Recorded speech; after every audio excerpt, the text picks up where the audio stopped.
You were taught that change means deciding to change. That's wrong. The decision to change happens in consciousness. But most of the behavior you want to change doesn't happen in consciousness. It happens in a different system, faster, older, one that processes and responds before conscious decision-making has a chance to intervene. And that is exactly why conscious decisions to change, no matter how genuine and sincere they are, so often fail to produce the change they were meant to create. Neuroscience documents that approximately 40% of daily human behavior is not consciously decided.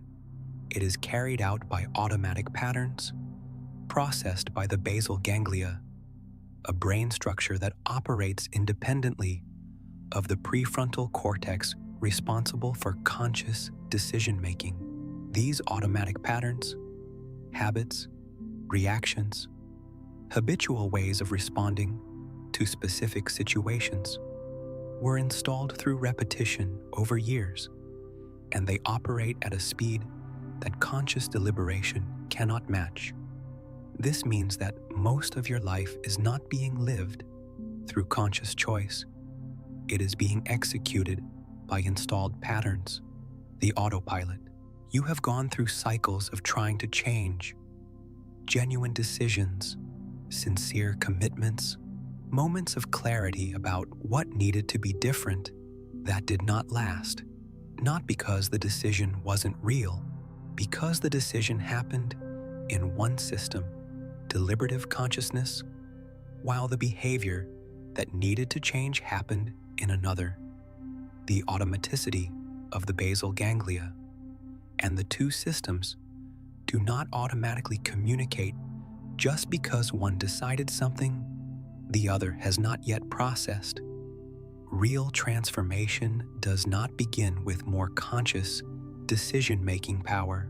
It begins with interrupting the autopilot at the exact moment it is about to execute the old pattern, creating the space where a different choice becomes possible. You are not going to learn more willpower techniques here. You are going to understand the precise mechanism by which the autopilot operates and the exact point of intervention where consciousness can interrupt the pattern before it is completed, creating the space where real transformation begins. This is the exact moment. Understanding where the autopilot operates and where consciousness can genuinely intervene is what separates change attempts that dissolve within weeks from those that become permanent. Leaving before the end would mean missing the exact point of intervention that makes it possible to interrupt the autopilot. And without that point, any conscious decision to change continues competing at a disadvantage with a faster and older system. Less than 1% of people who try to change behaviors understand the difference between conscious decision and interrupting the autopilot. Most continue trying to beat the speed of the basal ganglia with the slowness of conscious deliberation and keep losing. And there is a paradox that will be fully revealed at the end. You do not need more willpower to change. You need a single moment of awareness in the right place, repeated often enough, and the autopilot, which seems stronger than any decision, begins to give way. But before understanding where that moment of awareness needs to happen, we need to look at what has always prevented you from finding it. The most common behavior among people trying to change is reinforcing the conscious decision, repeating the commitment, intensifying motivation, creating more reminders and accountability structures, believing that more decision-making power will eventually overcome the old pattern. You decide again with greater conviction. You reread the commitment, write the goal more clearly, seek more motivation to sustain the change. And this approach produces results for a while, until the situation that triggers the autopilot occurs with enough speed or emotional intensity that the conscious decision, which operates more slowly, has no time to intervene before the old pattern has already been executed. This is not a lack of commitment. It is an attempt to solve a system speed problem with greater decision intensity, when what is missing is not intensity, but timing. The counterintuitive reversal is this: lasting change does not come from more conscious decision-making power, competing with the speed of the autopilot. It comes from identifying the exact moment, usually very brief, usually almost imperceptible, where there is a gap between the stimulus that activates the pattern and the full execution of that pattern. And it is in that gap, not before and not after, that consciousness can genuinely intervene. The difference between trying to defeat the autopilot with more decision-making power and identifying the gap where consciousness can intervene is absolute. The first is a race that consciousness always loses, because the basal ganglia process faster than conscious deliberation. The second uses the only point where the speed of consciousness is sufficient, the interval between stimulus and automatic response, before the response is fully underway. Neuroscience calls this interval the response window, the span of time, usually a fraction of a second to a few seconds, between recognizing a familiar stimulus and fully executing the associated automatic response.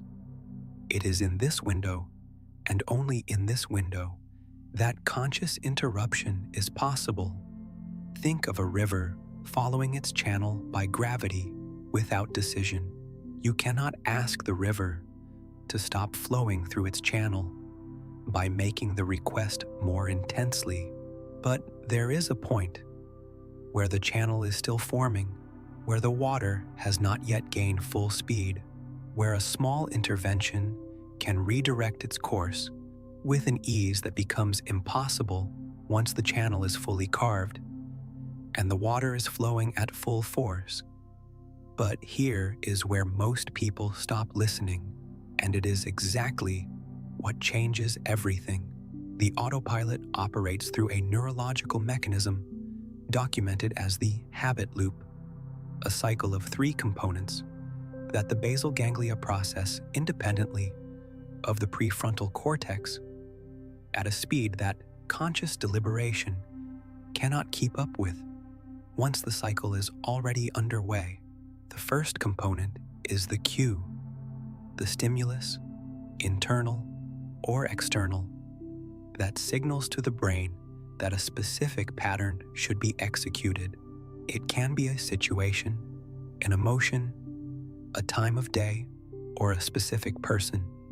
The cue is processed almost instantly, often before it even reaches full conscious awareness.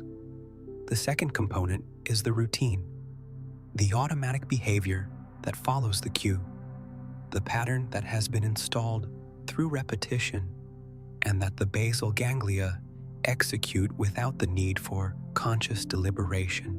This is where most of the energy of the habit is concentrated, and it is also where most attempts at change try to intervene, usually unsuccessfully, because the routine is already in motion by the time conscious effort arrives. The third component is the reward, what the brain receives for executing the pattern: relief, pleasure, reduced tension, which reinforces the association between the cue and the routine, making the pattern more automatic with every repetition. The response window, the true point of intervention, is not within the routine. Too late, the pattern is already in motion at a speed consciousness cannot match. It exists between the cue and the beginning of the routine.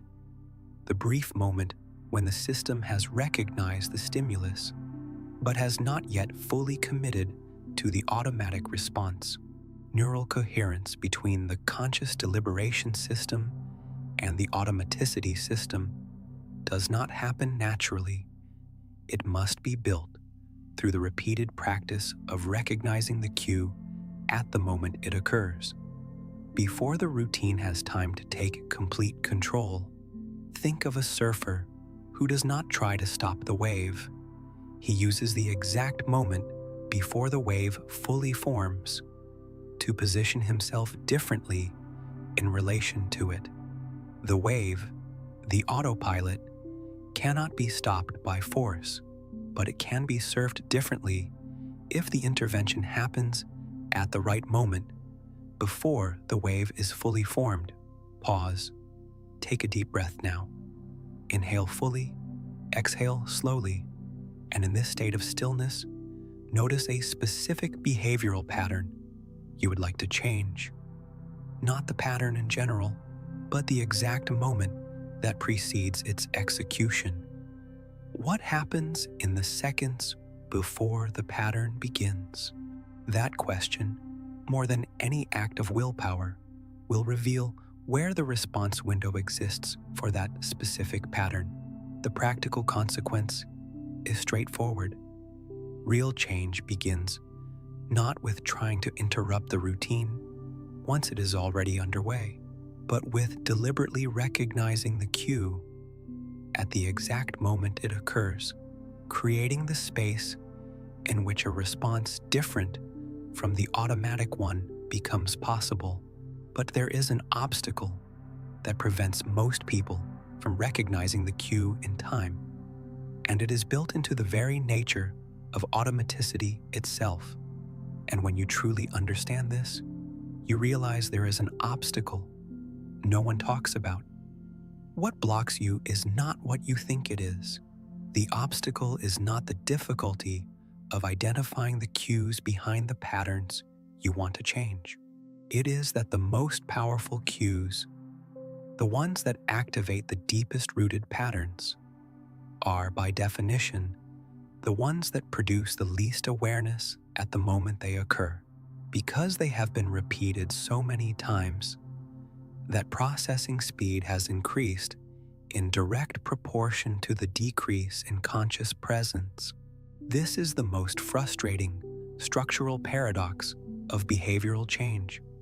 The oldest and most automatic patterns, the ones that most need intervention, are precisely the ones that offer the smallest conscious response window, because the repetition that made them so automatic also progressively reduced the amount of awareness available before execution. The fatal mistake in many attempts at change is assuming that the response window will naturally appear once motivation is strong enough. But the response window is not a product of motivation. It is a product of the specific practice of recognizing the cue, a practice that must happen repeatedly, even while the pattern is still being executed automatically, before the window begins to expand enough to allow real intervention. Your difficulty in catching the cue before the pattern completes itself is not your enemy. It is the final guardian before the breakthrough, the speed of automaticity that served well to make behaviors efficient, applied to the one context in which that same speed prevents the change you want. The difference between trying to interrupt a pattern already in motion, which consistently fails, and practicing cue recognition, even when you still cannot interrupt it in time, which gradually expands the window, is the difference that determines whether change happens within weeks or never happens at all. What allows the response window to expand when the most automatic patterns offer the smallest space for conscious recognition? If you have made it this far, you are already more aware of your own patterns than you were when you began. That alone means the window is starting to expand. So, how do you get past this final guardian? Here is what changes everything. The solution to a response window that seems too small for the most automatic patterns is not to try to capture it directly from the beginning. It is to expand it progressively through retrospective recognition. Retrospective recognition works like this. Instead of trying to interrupt the pattern in the moment it happens, which rarely works for the most automatic patterns, you recognize the pattern after it has already happened, as close as possible to the moment of execution. That recognition, even though delayed, trains the nervous system to notice the pattern more quickly next time. With repetition, the point of recognition gradually moves earlier in the cycle, from "I noticed after it was over" to "I noticed while it was happening," to eventually, "I noticed at the moment of the trigger, before the pattern began." The practical instruction is this: choose a single pattern you want to change. Every time you notice that you have executed it, even if only after it is finished, pause for 10 seconds and mentally reconstruct the sequence. What happened before this pattern started? What situation, thought, or feeling was the trigger? Do not judge yourself for having repeated the pattern. Simply observe and name the trigger as precisely as possible. This practice of retrospective recognition, repeated consistently, is what gradually expands the response window, because each recognition, even when delayed, strengthens the neural network of awareness associated with that specific pattern, making recognition faster the next time it occurs. Pause before continuing. Stop here. Think of a recent pattern you wish you had handled differently. Go back mentally to the exact moment before it began. Not the pattern itself, but the moment that preceded it. What was happening? What situation or feeling specifically activated what came next? Naming that trigger now, even retrospectively, is the first step that moves awareness closer to the true point of intervention. The response window does not need to be captured perfectly from the beginning. It can be progressively expanded through repeated retrospective recognition. Each recognition, even delayed, training the system to recognize earlier the next time. This creates the pathway for expanding the response window.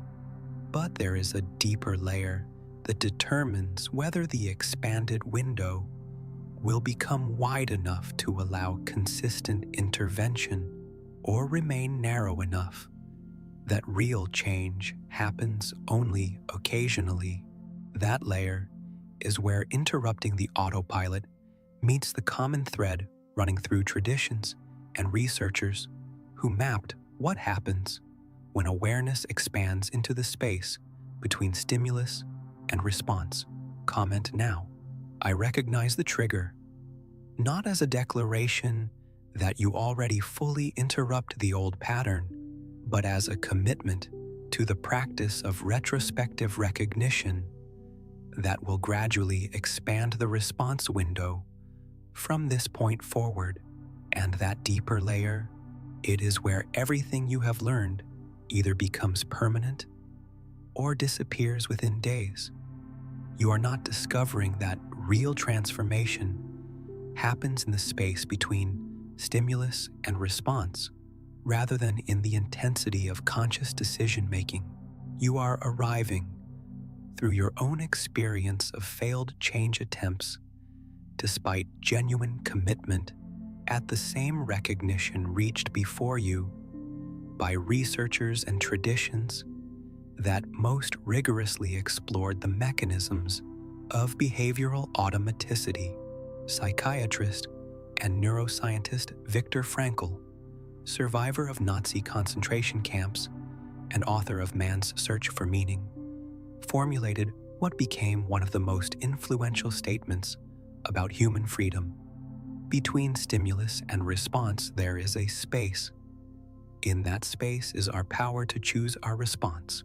In our response lies our growth and our freedom. Frankl was not describing a poetic metaphor. He was describing, decades before neuroscience would investigate it in detail, the same essential mechanism represented by the response window between a trigger and an automatic routine.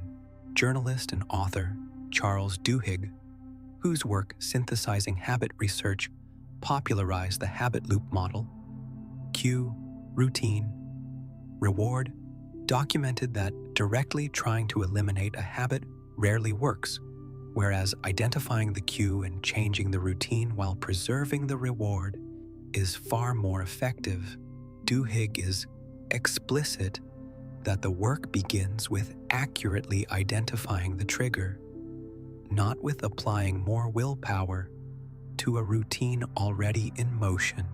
The Buddhist mindfulness tradition, particularly the practice of sati, mindful awareness, has for more than 2,000 years described the deliberate cultivation of awareness in the present moment as a way of creating space between what arises, a trigger, impulse, or emotion, and the automatic response that would normally follow. The aim is not to eliminate impulses, but to expand awareness between impulse and action, creating the possibility of choice where there was previously only automaticity. And neuroscientist Matthew Lieberman, whose research examined how labeling emotions affects emotional processing, provides a neurological explanation for why retrospective recognition can help. Naming an internal state engages prefrontal systems associated with conscious awareness and regulation, reducing the dominance of purely automatic reactions. Viktor Frankl and the space between stimulus and response as the location of freedom. Charles Duhigg and the habit loop as a process approached through the cue rather than the routine. Buddhist mindfulness and the cultivation of awareness. Matthew Lieberman and the neuroscience of naming internal experience, all pointing toward the same structure. Transformation does not occur because conscious decision-making outcompetes automaticity through force. It occurs through the gradual expansion of awareness between the trigger and the response, a space that already exists, however small, and that grows through practice. The unifying statement is this: you do not need more willpower to change the patterns you want to change. You need consistent practice in recognizing the trigger, first retrospectively, then progressively earlier, until the response window becomes wide enough for conscious choice to genuinely compete with what was previously purely automatic. Bringing this directly to you, every time you recognized a pattern after you had already carried it out, even if you felt frustrated for not changing in time, you were doing the right work. Retrospective recognition is not a failure of the practice. It is the practice at the stage where the window is still expanding. The difference between trying to defeat the autopilot through sheer determination and progressively expanding the response window through recognition is the difference between trying to stop a moving train with your bare hands and building, track by track, a switch that redirects the train before it reaches full speed, like the light of dawn, which does not eliminate darkness all at once, but gradually reduces it until the illuminated space is large enough for everything to be seen clearly. The response window expands progressively, not all at once, until consciousness has enough room to choose. You are no longer someone trying to defeat the autopilot With more conscious determination, you are someone who has recognized where real change happens, in the space between the trigger and the automatic response, and who has a practice of retrospective recognition that progressively expands that space until conscious choice becomes genuinely possible. You are already someone who is stepping out of autopilot the moment you stop trying to interrupt a pattern already in motion through willpower and begin using retrospective recognition, even when delayed, to train the nervous system to recognize triggers progressively earlier. You will not change when you finally accumulate enough willpower to overcome the speed of automaticity. You will not arrive at transformation when motivation becomes intense enough. Change is happening now, in every recognition, even retrospective, of the trigger that precedes the pattern, and the response window is expanding with every repetition of this practice. We are those who choose to expand the response window rather than compete with the speed of automaticity, who choose consistent retrospective recognition instead of decision-making power that always loses to the basal ganglia once the pattern is already in motion, who understand, not as motivational theory, but as recognition of a verifiable neurological mechanism, that between stimulus and response there is a space, and that this space can be progressively expanded. You who have made it this far are no longer someone trying to defeat the autopilot with more conscious decision-making, more motivation, or more willpower applied at the wrong moment. You are someone who has recognized where transformation truly happens, in the space between trigger and response, and who has a specific practice that progressively expands that space until conscious choice becomes genuinely possible, even for the oldest and most automatic patterns. The synthesis is paradoxical. Like every truth worth the effort of discovering, you do not need more force to escape the autopilot. You need more space, the space between stimulus and response, where Viktor Frankl found freedom even under the most extreme circumstances a human being can face. That space exists for you as well, and it can be expanded. Comment the word space below, not as a declaration that you have completely escaped the autopilot already, but as a commitment to the practice of retrospective recognition that will expand, repetition by repetition, the space where conscious choice becomes possible. You have learned the mechanism of the habit loop and the practice that expands the response window between trigger and routine. But there is a layer beyond recognition,